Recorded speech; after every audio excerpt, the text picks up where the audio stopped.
Yes students, good morning. आज हमका चिंता का विषय होगा आपका जो बुक मोमेंट और 9th क्लास के लिए, that is for 9th class and chapter number 4 the kingdom of fools. तो इसका इंग्लिश वीडियो ऑलरेडी अपलोडेड है और जिसको इंग्लिश वीडियो देखना है तो वो इंग्लिश वीडियो देख सकते हैं, जिसको हिंदी वीडियो देखना है हिंदी वीडियो देख सकते हैं। तो बच्चों, ये आपका चैप्टर नंबर 4 है सीबीएसई बोर्ड के लिए 9th class moment book. This is your second book. तो जैसे कि मैं बताया, लेसन का नाम है in the kingdom of fools. तो ये कहा जाता है कि जो मूर्ख लोग होते हैं ये बड़े डेंजरियस लोग होते हैं और ज्ञानवान लोग ही उसको समझा सकते हैं और उनको मैनेज भी कर सकते हैं। तो आइए यहाँ पर हुआ क्या ये देखेंगे और किसके ऊपर क्या असर पड़ा ये भी हम देखेंगे। तो ये जो स्टोरी है विशेष करके एक फुलिश किंगडम के बारे में लिखा हुआ है कि इस फुलिश किंगडम में जो लोग रहते थे वो सभी फुलिश थे। और सभी फुलिश थे कि नहीं ये तो बिल्कुल मतलब कहना कठिन है, पर इतना ज़रूर है कि यहाँ का जो मंत्री और राजा ये फुलिश थे। ये क्या करते थे कि मतलब कुछ हट करके करने के लिए कुछ प्लान को उन्होंने बनाया। तो उनके प्लान में ये शामिल किया है कि दिन का जो एक्टिविटीज़ को वो रात को करेंगे और रात का एक्टिविटीज़ को वो दिन में करेंगे। ये था उनका फैसला और सभी लोगों को ये घोषणा कर दिया गया कि सभी लोग क्या करें, दिन के समय पर ये सोए और रात के समय पर ये काम करें। तो जैसे सूर्य उदय होता है लोग सभी सोने के लिए जाते हैं और यहाँ तक कि यहाँ के जो जानवर है उनको भी यही सिखाया गया था कि ये दिन में क्या करेंगे, सोएंगे और रात को ये क्या करेंगे, हल चलाएंगे, काम करेंगे और मार्केट खुलेगा और बाज़ार खुलेगा और जो दिन में एक्टिविटीज़ होता है सब होगा। लोग सभी मान भी गए और ये प्रोजेक्ट का सफलता को देखते हुए राजा और मंत्री बड़े खुश हो जाते हैं। तो ऐसे समय पर क्या होता है कि एक गुरु और एक चेला जो है सन्यासी है वो इस शहर में आते हैं। लेकिन शहर में जैसे वो पहुंचते हैं तो चारों ओर जैसे मतलब सन्नाटा छाया हुआ है, कोई आवाज़ नहीं है। यहाँ तक कि एक चूहा का दौड़ने वाली आवाज़ भी वहाँ पे नहीं है। जानवर जैसे डॉग है या तो फिर और कोई है वो सभी दिन में सोए हुए हैं। ये देख कर के बड़ा अजीब लग रहा है उनको। फिर वो ऐसे इंतज़ार करते करते शाम हो जाता है और शाम के समय पर सभी लोग उठ जाते हैं, दुकान खुलता है, लोग अपने जो है ना हल जोतते हैं, फिर अपने काम कार्य करने के लिए वो चले जाते हैं खेत में। ये सब एक्टिविटीज़ को देख करके उनको बड़ा ताज्जुब लगता है। फिर शाम को कुछ ग्रोसरी आइटम को खरीदने के लिए चले जाते हैं और कुछ ग्रोसरी आइटम को खरीदते हैं। तो इसमें एक मतलब मज़े वाली बात यह है कि 1 रुपया में उनको बहुत कुछ चीज़ वहाँ पे मिल जाता है। ठीक है, 1 रुपया में ही उनको बहुत कुछ चीज़ वहाँ पे मिल जाता है। जैसे कि उनको कई मतलब बंच ऑफ बनाना मिल जाता है, घी मिल जाता है, राइस मिल जाता है, व्हीट मिल जाता है। चेला जो है बड़ी खुश हो रहा है, लेकिन गुरु के मन में कुछ संदेह है। ये मूर्खों का देश है, मूर्खों का राज्य है, यहाँ रहना उचित नहीं होगा। और ये अपना चेला को बताते हैं खाना खाने के बाद। लेकिन चेला कहता है गुरुजी इस प्रकार का जगह और कहाँ मिलेगा, कहीं पर भी जाएंगे तो इससे सस्ता खाना भी कहीं नहीं मिलेगा, तो इसलिए मैं तो नहीं जाऊंगा, आप भले चले जाओ। गुरु इस बात को सुन करके चले जाते हैं और चेला वहाँ पर क्या है, रह जाता है। तो फिर आगे क्या होता है कि ये ऐसे मतलब एक समय निकलता है, चेला अभी खाना खा खा करके, घी खा खा करके, चावल खा खा करके, व्हीट खा खा करके ये बिल्कुल मोटा हो चुका है। जैसे कि मान लो एक street side bull, scared bull के जैसा अभी वो दिख रहा है। तो ऐसे परिस्थिति में घटना हो जाता है कि चोर क्या करता है, मर्चेंट के घर में चोरी करने के लिए जाता है। पूरे चोरी के सामान को इकट्ठा करके जब वापस आना होता है तब दीवार उसके ऊपर गिर जाती है और उसके चलते वो मर जाता है। जैसे वो मर जाता है तो क्या होता है कि उसका भाई जो है वो क्या करता है कि राजा के पास चला जाता है, कहता है मेरा भाई मर्चेंट का दीवार गिर गया, उसके चलते मर गया। अब वो दीवार क्यों उसने ऐसा कमज़ोर करके बनाया था और उसके लिए वो जिम्मेदार है, उसको दंड दिया जाए। तो राजा क्या करता है, मर्चेंट को बुला लेता है। मर्चेंट को बुलाने के बाद मर्चेंट को कहा जाता है कि तुम्हारा दीवार जो है ये कमज़ोर रूप से बनाया था, किसी के ऊपर गिर गया, वो मर गया, इसलिए तुम जिम्मेदारी हो और तुमको मृत्यु दंड दी जाएगी। तभी मर्चेंट अपने मन में सोचता है कुछ आइडिया और ये कहता है कि महाराज मेरी गलती नहीं है, ये तो मिस्त्री का गलती है, मिस्त्री ने ही उसको बनाया था। तो फिर ठीक है, फिर मिस्त्री को बुलाया जाता है।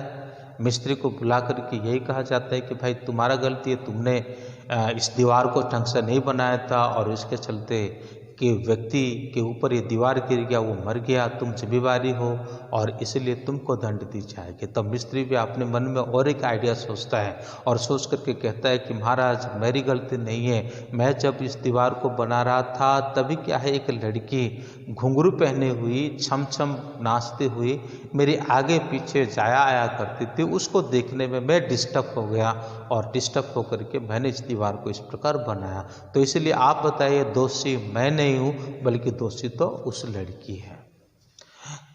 फिर उस लड़की को बुलाया जाता है, उसको कहा जाता है कि क्या ये व्यक्ति जब उस मर्चेंट का घर का दीवार बना रहा था तभी तो उसके आगे पीछे जा रही थी अपने घुंघरू का आवाज़ करते हुए? तब लड़की को याद आती है, लड़की अब लड़की नहीं रही, वो तो अभी एक वुमेन महिला बन चुकी है ना।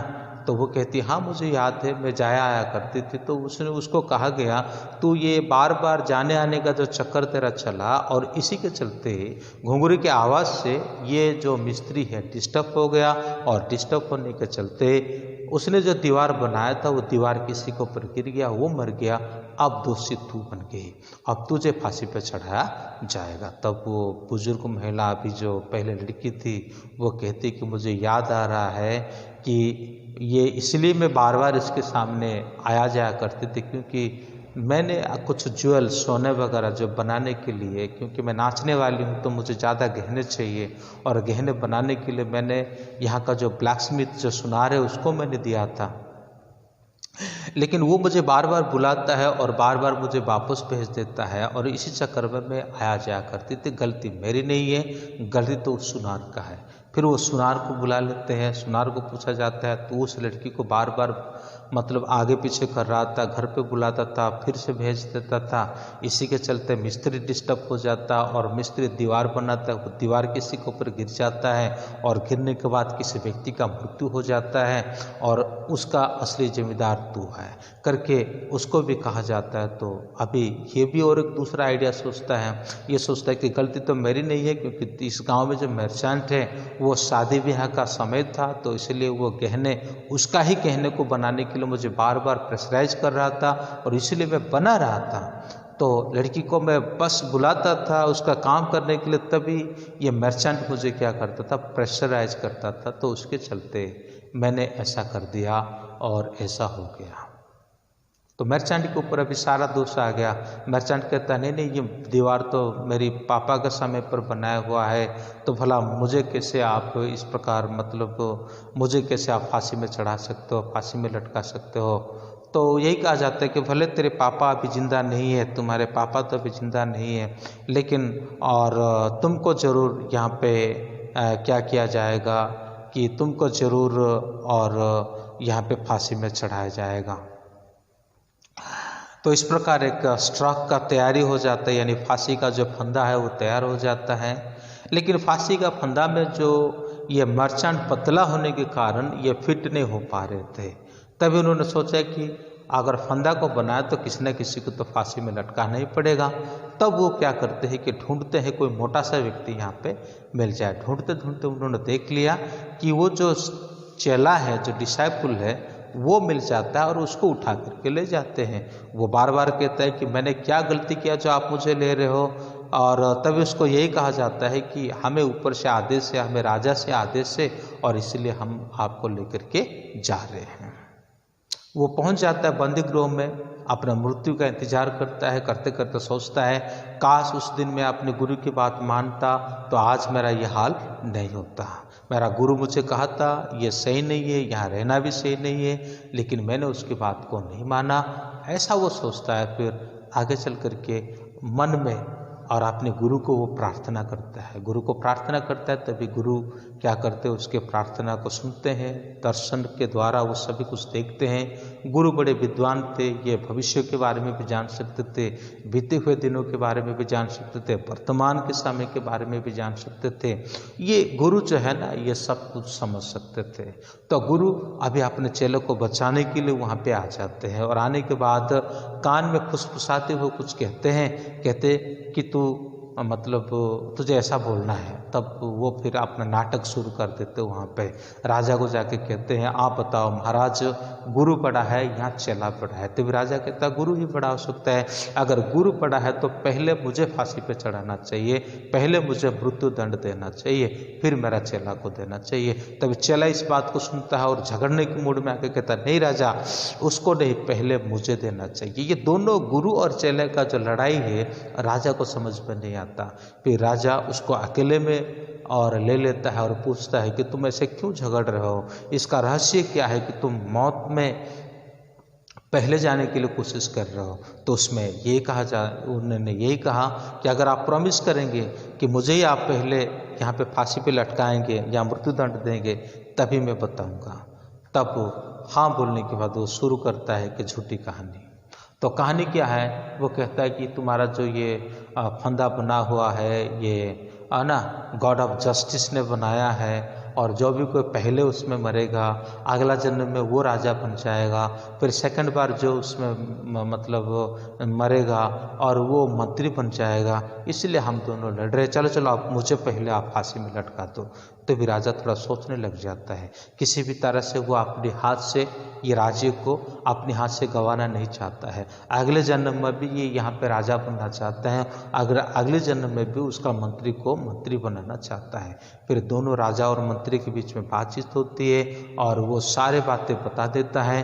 फिर वो फांसी को पोस्टपोन किया जाता है। जो मतलब चेले को देने वाला था उसको रिहा की जाती है। उसके बाद जो एक्सिक्यूटर है यानी जल्लाद है उसको यही कहा जाता है कि भाई रात के टाइम पे 2 जन आएंगे जो रियल अपराधी है और आप क्या करना, उनको फांसी दे देना, उनको फांसी पे चढ़ा देना।